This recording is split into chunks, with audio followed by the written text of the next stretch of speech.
परम पूज्य आचार्य भगवंत गुरुदेव श्री विद्यासागर जी मुनिराज की कुंडलपुर के बड़े बाबा कहते थे कि जीवन का जो भी उत्कर्ष है वह सब कुंडलपुर के बड़े बाबा जी का आशीर्वाद है।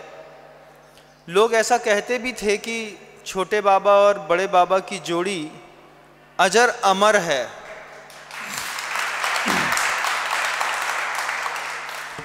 दोनों शब्दों में बड़ा खेल है बंधुओं। कहना बहुत सरल होता है कि छोटे बाबा और बड़े बाबा की जोड़ी अजर और अमर है। अजर जोड़ी होती है कि भक्ति में कभी भी बूढ़ापन नहीं आया। भक्ति में कभी भी गुरुदेव की भक्ति में बड़े बाबा को लेकर के बुढ़ापा नहीं आया। हमारी आपकी भक्ति में तो समय बीतने के साथ धीरे धीरे धीरे करके बुढ़ापा आ ही जाता है। रोज एक ही भगवान के सामने ढोंक देते देते देते देते एक दिन ढोंक देने की इच्छा खत्म हो जाती है। कभी महसूस करिएगा मन के अंदर। मंदिर में जाते हैं, खड़े खड़े ही भगवान को नमस्तु करते हैं और आगे बढ़ जाते हैं। बोलते यही वही तो भगवान है जिनको हम बरसों से नमस्तु करते चले आए। तो हमारी भक्ति भी बूढ़ी होती है। लेकिन गुरुदेव के बारे में प्रसिद्ध था कि छोटे बाबा और बड़े बाबा की जोड़ी अजर और अमर है बंधुओं। उनकी भक्ति में कभी बुढ़ापा नहीं आया और कभी उनकी भक्ति मरी नहीं। स्वर्गों में जाने के बाद भी यहाँ से आप संपत्ति तो नहीं ले जा पाते, ये बात तो सत्य है। छोटी सी सुई भी होगी तो वो भी आप यहाँ से वहाँ नहीं ले जा पाएंगे। लेकिन यहाँ पर रह कर के जो पाप पुण्य करते हैं, जो गुण और दोष इकट्ठे करते हैं, ये अगली पर्याय में भी आपका पीछा नहीं छोड़ते। इसी पर्याय का सब कुछ है ऐसा नहीं है। हमारे इस जीवन में पिछली पर्याय का भी बहुत कुछ है जो इस पर्याय में काम आ रहा है। पिछली पर्याय का पाप भी इस पर्याय में काम आ रहा है बंधुओं। उस पाप के कारण ही हुंडावसर्पी काल में जन्म लिया और पिछली पर्याय का कुछ शुभ पुण्य भी काम में आ रहा है कि हुंडावसर्पी काल में जन्म लेने के बाद भी जिनेंद्र भगवान का कुल मिला। जिनकुल मिलना, गुरु मिलना, संयम की बातें सुनना, प्रतिमाओं के सामने आकर के बैठ जाना, ये पिछले जन्म का पुण्य है। और पिछले जन्म का पाप है कि हमसे पहले हमारे गुरु का चला जाना। पिछले जन्म का पाप है कि हमसे पहले हमारे इष्ट का वियोग हो जाना।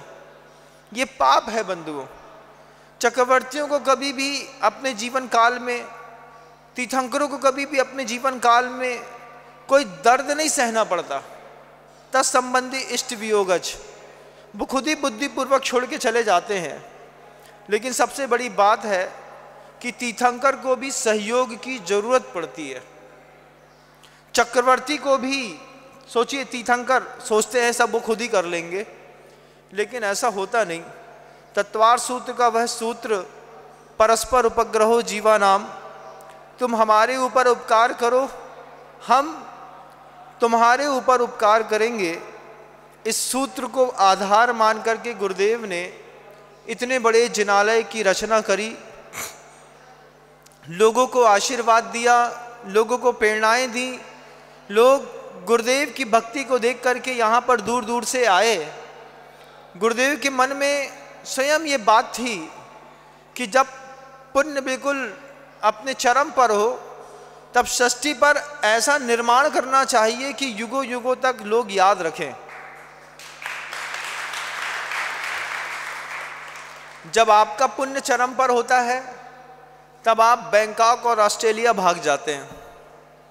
जब आपका पुण्य चरम होता है तो आप कश्मीर, कुल्लू मनाली भाग जाते हैं। लेकिन जब साधु के जीवन का पुण्य चरम पर होता है तो वो अपने पैरों में छाले पाड़ते पाड़ते पाड़ते सम्मेद शिखर की चोटी तक चढ़ता है। जब साधु अपने पुण्य के चरम पर बैठा होता है तब जाकर के वो कुंडलपुर के बड़े बाबा की सेवा करने का भाव बनाता है।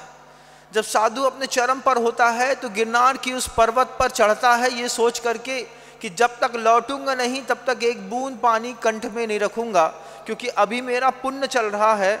इस पुण्य का भोग साधु सज्जन पुरुष साधना करके निकालते हैं, और संसारी जो है वो 5 इंद्रियों का भोग भोग करके निकालते हैं बंधुओं।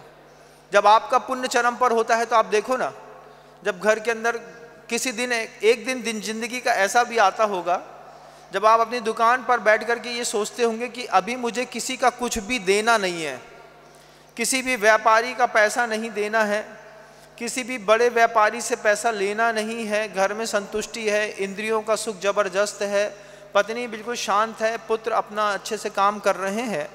उस वक्त जब काउंटर पर कोई 2-5 लाख की गड्डियां रख दें, भैया ये अपने 5 लाख और पकड़ो, तो उस 5 लाख को हाथ में रख करके आंख बंद करके एक बार सोचना कि तुम्हारा पाप और पुण्य, तुम्हारे हाथ की रखी हुई गड्डियां तुमको प्रेरणा देती हैं।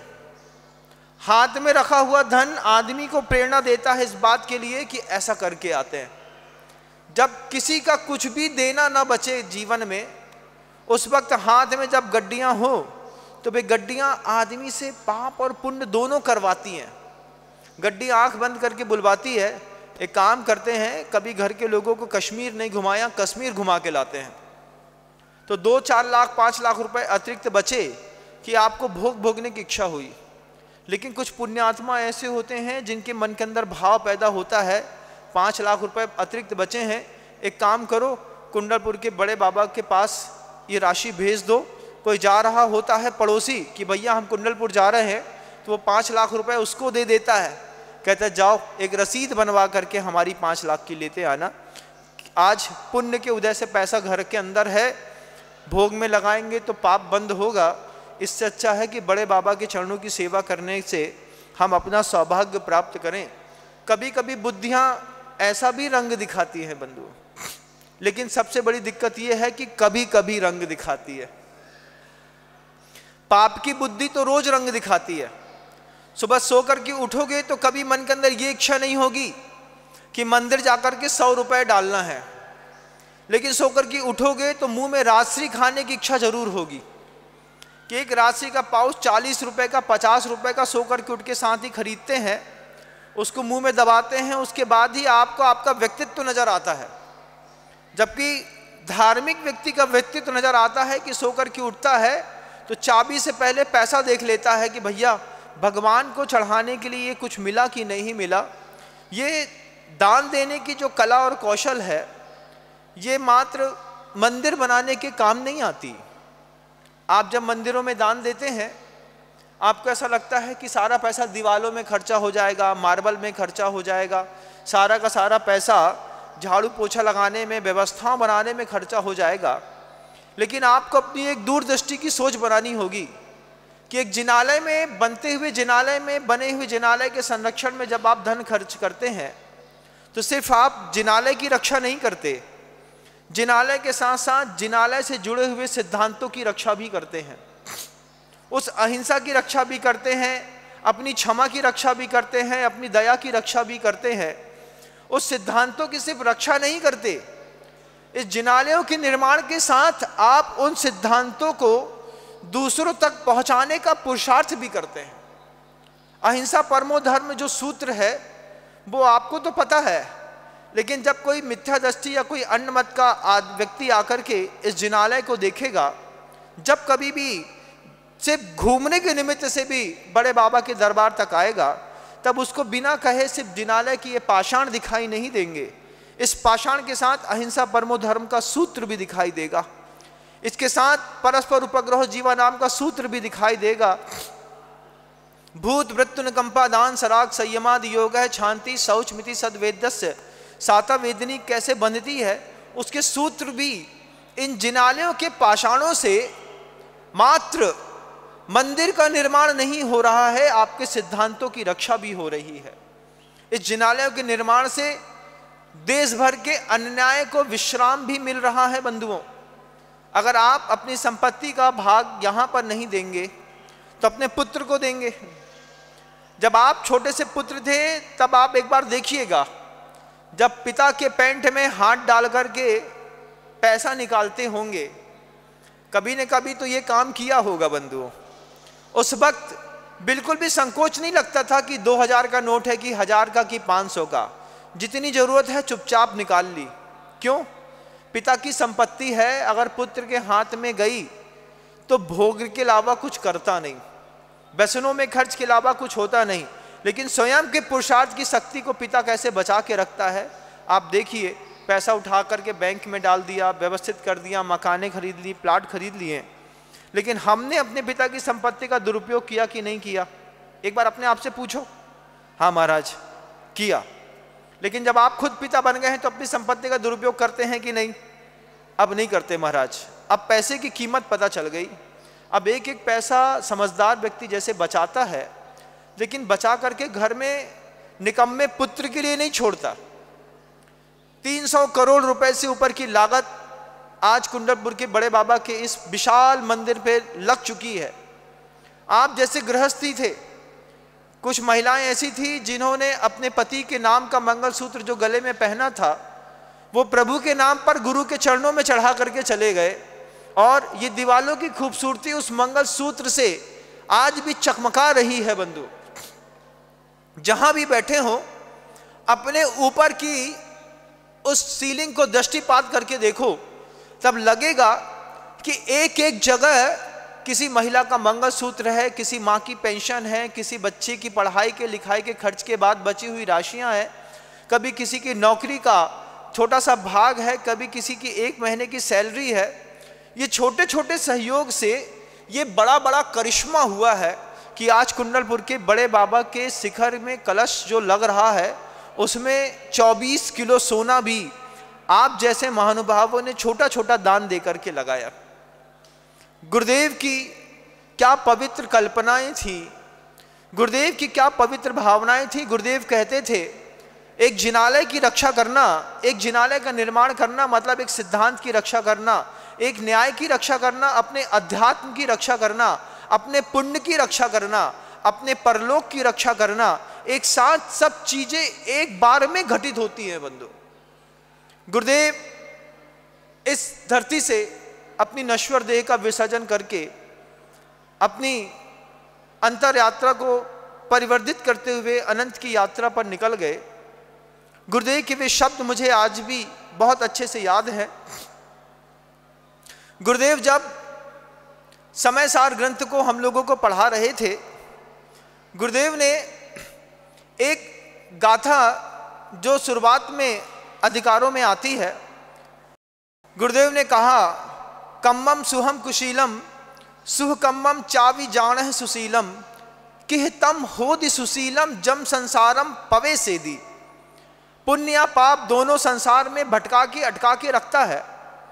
ये बात तो ठीक है, लेकिन गुरुदेव ने वो जो उदाहरण जनमानस को हमेशा देते थे, वो जनमानस को आज भी वह उदाहरण सुनना चाहिए कि 2 प्रकार की बेड़ियां हैं, एक सोने की बेड़ी है, एक लोहे की बेड़ी है।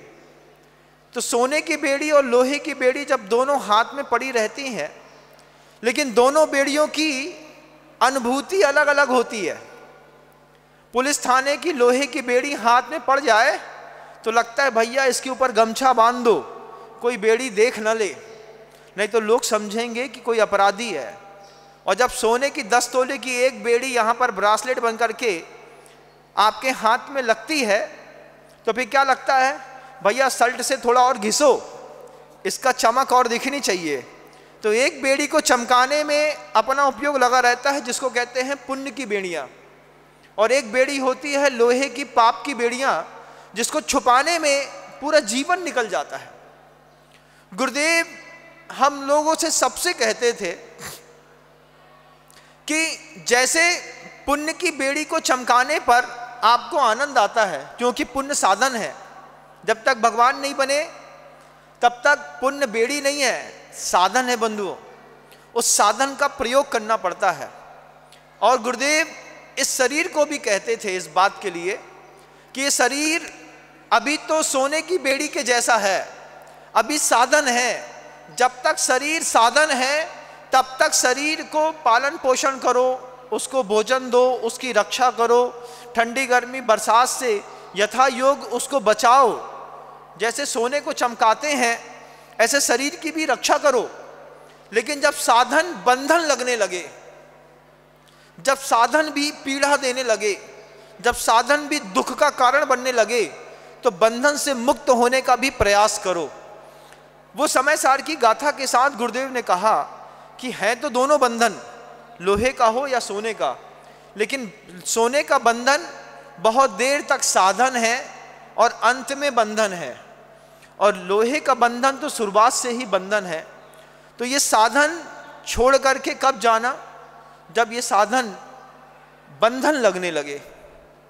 गुरुदेव को जब अपना शरीर स्वयं साधन न लग करके बंधन लगने लगा, तब गुरुदेव ने बंधन मुक्त होने की प्रक्रियाएं अपनाई, जिसको जैन आगम में संलेखना कहते हैं। और धीरे धीरे धीरे करके साधन को पहले अपनी धारणाओं में बंधन समझना पड़ता है कि ये मेरा बंधन है, अब मैं इससे परेशान हो गया हूँ, अब मुझे इस बंधन से मुक्त होना है। तो बंधन की मुक्ति के द्वार जो संलेखनाओं के रास्ते से खुलते हैं, गुरुदेव ने अपने लिए खुद अपना रास्ता, अपना दरवाज़ा खोला और वीरता पूर्वक उस संलेखना के दरवाजे से इस मनुष्य पर्याय को छोड़ करके देव की पर्याय में प्रवेश करके नवीन साधन को उपयोग करके अपने पुण्य को बढ़ाने में फिर लग गए। लेकिन जब तक गुरुदेव इस कर्म भूमि पर थे, तब तक गुरुदेव के मन के अंदर की कुछ भावनाएं थी कि इस कर्म भूमि में देवता लोग आकर के धर्म ध्यान में निमित्त नहीं बनते। इस कर्म भूमि में इंसान को इंसान के लिए निमित्त बनना पड़ता है। जैसे गुरुदेव हमारे लिए निमित्त बने, गुरुदेव आपके लिए निमित्त बने, पीछे की माँ बहनों के लिए निमित्त बने, ऐसे ही जैसे गुरुदेव हमारे लिए शुभ का निमित्त बने, अपने आप से पूछिएगा क्या हम गुरुदेव के मनोभावों को पूरा करने के लिए निमित्त बने कि नहीं बने। फिर आपको लगेगा कि निमित्त तो बने लेकिन सशक्त निमित्त नहीं बने। सशक्त निमित्त कैसे कि दुनिया में जैन और अजैन परंपराओं से परे जाकर भी जिनको धर्म दिखाई देता है, ऐसे कितने सारे अजैन बंधु भी हैं जो गुरुदेव के जाने से आकुलित परिणाम वाले हो गए। आपको भी दुख हुआ होगा ना गुरुदेव के जाने का। सोचिए, एक अकेली शख्सियत कितने सारे लोगों के दिल में दुख दर्द पैदा करके चली गई। वो कितने बड़े प्रबल निमित्त थे। जब हमारा निमित्त हटता है तो हमें दर्द होता है, लेकिन कभी सोचिएगा कि अपन सब मिलकर के भी गुरुदेव के दिल में वो खुशी पैदा न कर पाए।